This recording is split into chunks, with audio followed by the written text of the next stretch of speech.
नमस्कार, मैं हूं आपके साथ अंकिता पाल और आप सभी को गणतंत्र दिवस की हार्दिक शुभकामनाएं। शुरुआत करते हैं बुलेटिन की। आज भारत अपना 75वां गणतंत्र दिवस मना रहा है। पूरे भारत में भव्य समारोह आयोजित किए जा रहे हैं और इसी क्रम में योग गुरु बाबा रामदेव ने पतंजलि योगपीठ में झंडा फहराया है। इस मौके पर बाबा रामदेव ने कहा कि जो राम मंदिर का विरोध कर रहे हैं उनका जल्द ही राम नाम सत्य होगा। साथ ही उन्होंने उत्तराखंड में जल्द लागू होने जा रहे यूसीसी पर कहा कि एक देश एक कानून बनने से देश में एकता का भाव आएगा।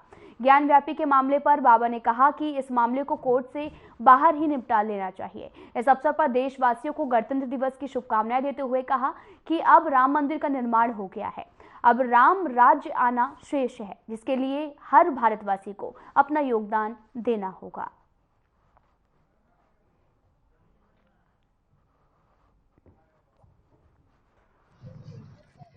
दिवस का पावन अवसर है। इस अवसर पर संपूर्ण देशवासियों को बहुत शुभकामनाएं हैं, मंगल कामनाएं हैं। आइए हम सब मिलकर के वीरों शहीदों ने जो स्वप्न देखा था उस सपनों को साकार करने वाला देश बनाएं, मिलकर के देश को समृद्धि के सोपान पर आगे बढ़ाएं।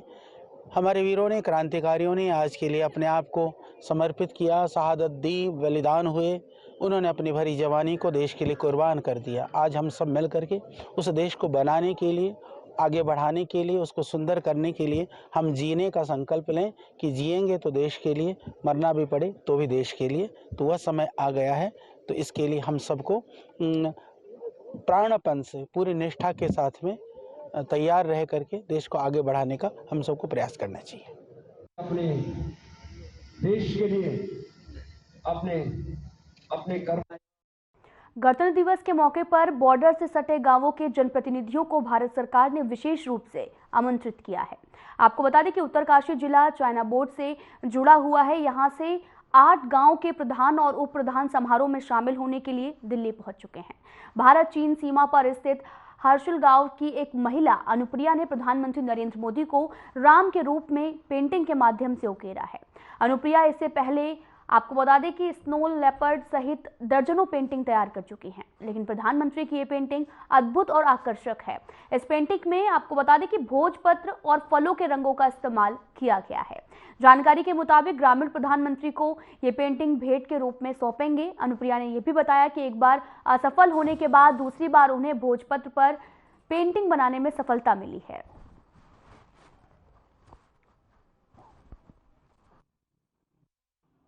आज गणतंत्र दिवस के उपलक्ष्य में वाइब्रेंट विलेज प्रोग्राम के तहत हम सभी जनप्रतिनिधियों को यहाँ पर प्रधानमंत्री जी का विशेष निमंत्रण मिला है और इसी कड़ी में हमने प्रधानमंत्री जी के लिए एक विशिष्ट शैली की एक पेंटिंग बनाई है जो अनुप्रिया रावत जो हर्षिल निवासी है और उन्होंने बनाया है। वो स्थानीय कलाकार है और ये विशिष्ट शैली इसमें है कि इसमें भोजपत्र एवं अखरोट के कलर से इसको बनाया गया है और प्रधानमंत्री जी के इस पेंटिंग में प्रधानमंत्री जी भगवान राम के प्रति उनके समर्पण को दिखाया गया जो उन्होंने अयोध्या में मंदिर निर्माण का जो किया है उससे प्रेरित होकर पेंटिंग बनाई गई है जो कि आज हम प्रधानमंत्री जी के लिए यहाँ दिल्ली में लेके आए। तो आपको सीधा लेकर चलते हैं उत्तराखंड, जहां पर सीएम धामी ध्वजारोहण कर रहे हैं।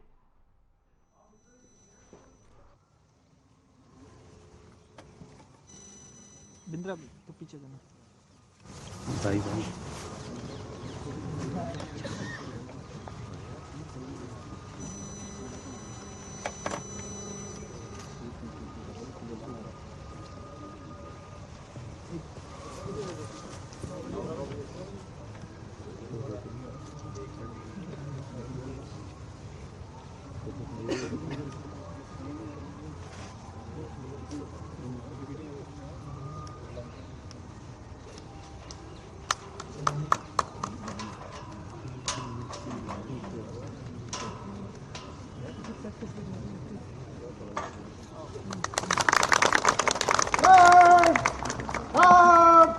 राष्ट्रीय स्लोट लावेट छक।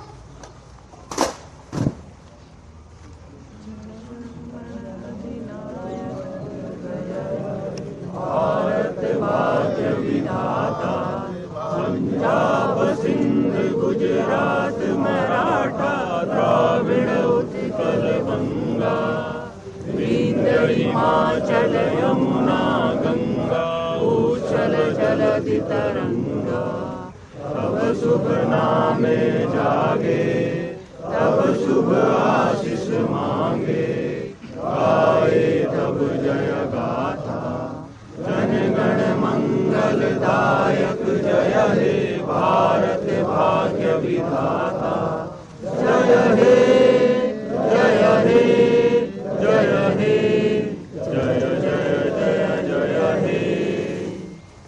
गार्ड बजाओ सत।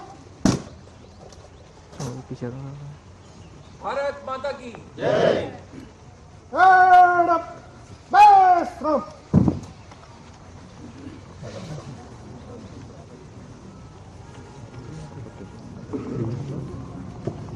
गार्ड अप सावधान।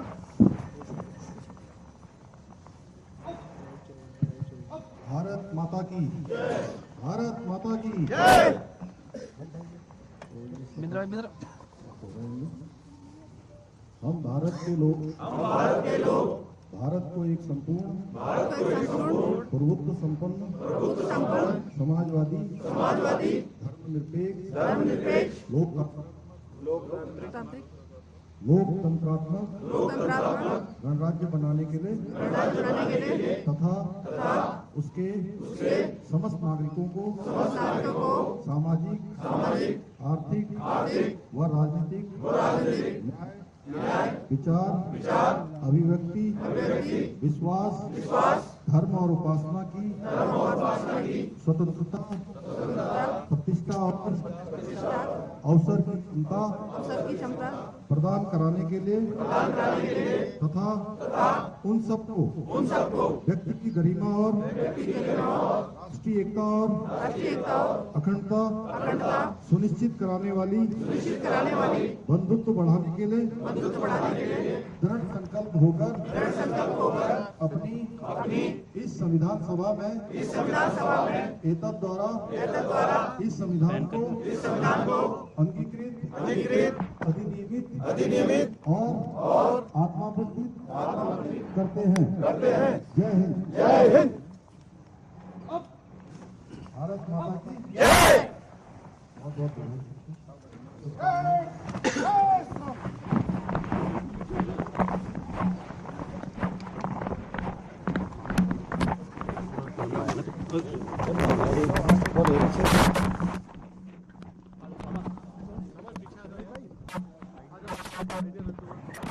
ये वाला सुनो सही रखना सही बाबा जी ये रख दिए ना ये चल ले तेरा वायर थोड़ा आकाश पीछे पीछे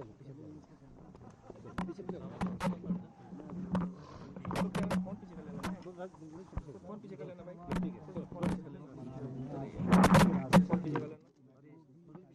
फोन पीछे कर लेना महिलाओं पर है और इंडिया ठीक है अरे आगे भाई थोड़ा अंदर होना है। गणतंत्र दिवस की मैं सबसे पहले तो सबको बहुत शुभकामनाएं देता हूं, बहुत बधाई देता हूं। और इस बार बड़ा सुखद संयोग है कि फ्रांस के राष्ट्रपति हमारे यहाँ गणतंत्र दिवस के अवसर पर आए हैं।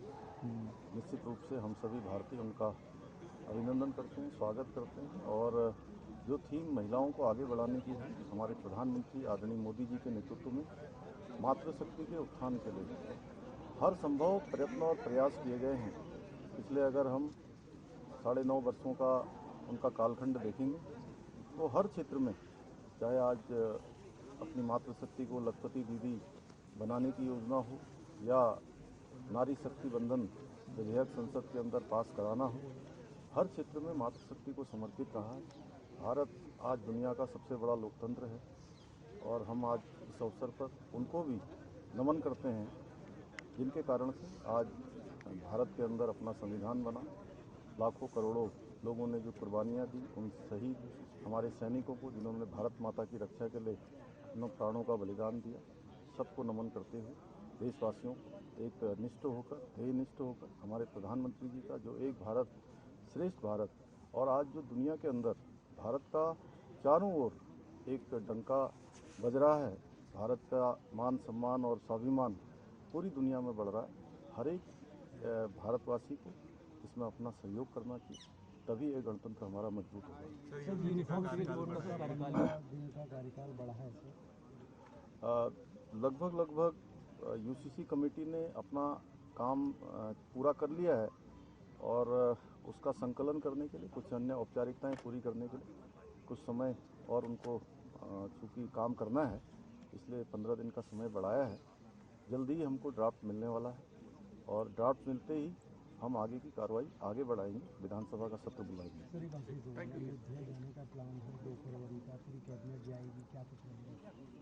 देखिए, अभी चूँकि अयोध्या में श्रद्धालुओं का, भक्तगणों का, राम भक्तों का, राज भक्तों का बहुत बड़ी संख्या में आना हो रहा है और ऐसे समय में चूँकि हम लोग भी वहाँ पर अभी जाएंगे तो थोड़ा सा व्यवस्था बनाने में परेशानी होगी।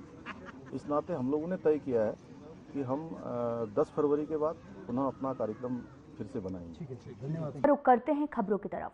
गणतंत्र दिवस के मौके पर भारतीय जनता पार्टी प्रदेश की सभी 70 विधानसभाओं में तिरंगा यात्रा निकालने की तैयारी कर रही है। इस बात को लेकर बीजेपी के प्रदेश प्रवक्ता नवीन ठाकुर ने कहा कि प्रत्येक साल की तरह इस बार भी भारतीय जनता पार्टी भारत के राष्ट्रीय पर्व गणतंत्र दिवस के अवसर पर एक बार फिर से तिरंगा यात्रा निकालने वाली है, ताकि युवाओं को इस पर्व की महत्व का ज्ञान हो सके।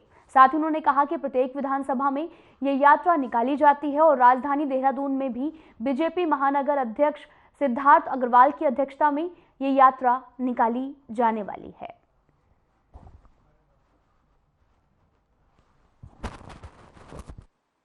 इसी वर्ष में प्रत्येक वर्ष भारतीय जनता पार्टी तिरंगा यात्रा निकालती है और राष्ट्रीय पर्व है 26 जनवरी, और हम अपने युवाओं को इसकी महत्ता जो है बताने के लिए इस प्रकार के आयोजन करते हैं। और प्रत्येक विधानसभा में यात्रा निकल रही है।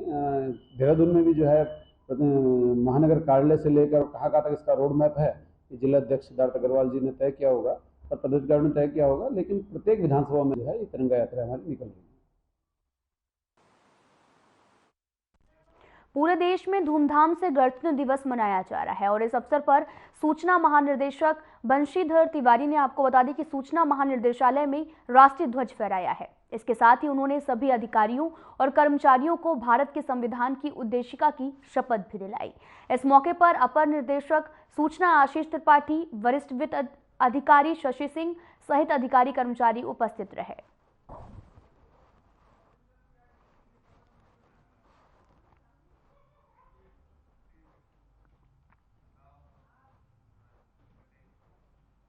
दिनेशपुर थाना के अंतर्गत निकटवर्ती अमृतनगर गांव में एक मजदूर के घर पर अज्ञात कारणों से आग लग गई है, जिससे गांव में हड़कंप मच गया। ग्रामीणों की मदद से आग पर काबू पाया गया, लेकिन घर में रखी नकदी सहित अन्य सामान जलकर राख हो गया है।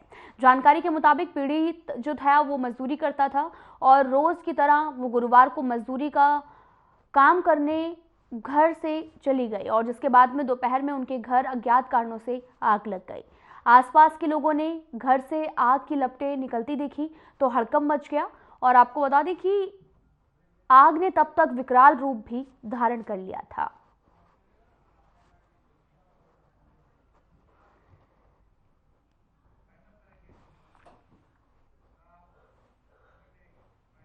फिलहाल इस वीडियो में इतना ही। नमस्कार।